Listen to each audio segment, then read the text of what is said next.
It's not the template of the DAW that's the template. It's not the song that's the template. It's the groove shadow that's the template. This is the most effective template.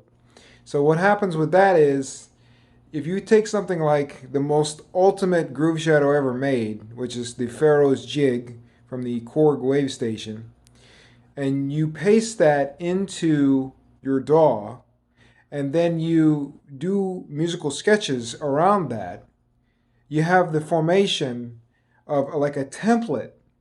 So I could take that little patch and I could apply that to about anything. And how that affects that song and how the song worked initially will give me ideas on new ways to produce a song or to remix the song or even to start a song from scratch.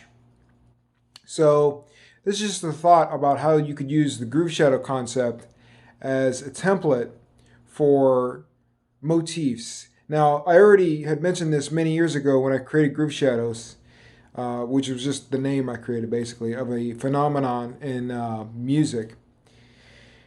And so, but now I'm officially like even myself realizing like how you could apply it in the modern era where you can use it in so many different ways and so many different genres of music. Now, going back to the Pharaoh's Jig, what happens there is you have an element of funk, you have elements of pop, of course, you have elements of metallic sound design and sound bending and sound mutations, and you have an element of world music, world quality.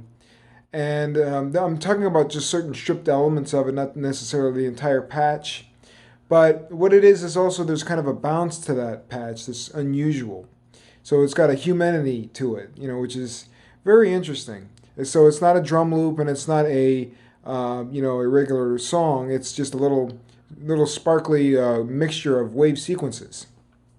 So there's so much going on in that, but the sum is greater than the construction of the parts. But actually, the engine behind the technology is cool too, the wave sequencing.